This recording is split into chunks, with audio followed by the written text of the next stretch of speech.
Have you ever watched someone walk into a room and just own it?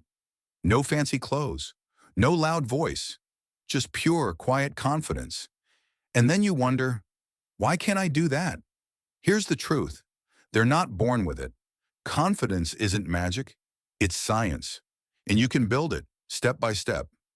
Hey, welcome back to the channel. Today we're diving into something every one of us needs: real, lasting confidence. Not the fake kind where you pretend to be bold for 5 minutes. I'm talking about confidence that sticks, even when life shakes you. And we're not guessing here. These are proven psychological tools, backed by research and real-life stories. So if you've struggled with self-doubt, imposter syndrome, or feeling invisible, this video is for you. Let's talk about the voice in your head. You know the one. You're not good enough. You'll mess this up. That voice isn't truth, it's a habit. In psychology, we call these automatic negative thoughts. And the antidote? It's a tool from CBT, thought replacement. You don't need to yell at the thought or pretend it's not there. You just replace it. I'll probably mess up becomes, even if I mess up, I can handle it. That's confidence. Here's a mistake most people make. They wait to feel confident before they act. But confidence doesn't come from feelings. It comes from evidence. You act, and then your brain says, "Oh, wow, I did that. Maybe I can do it again."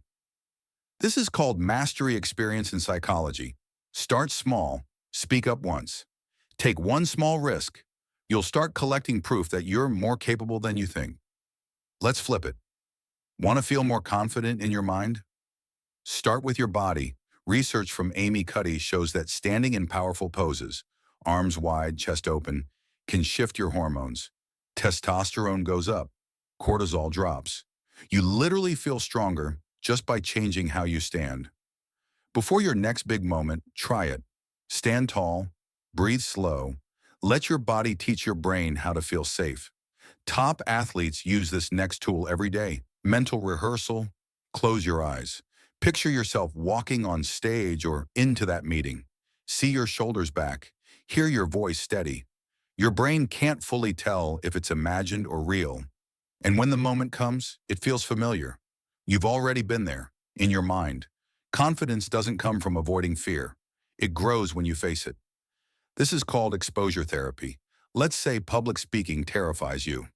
Start by saying hi to a stranger. Next time, ask a question in a meeting.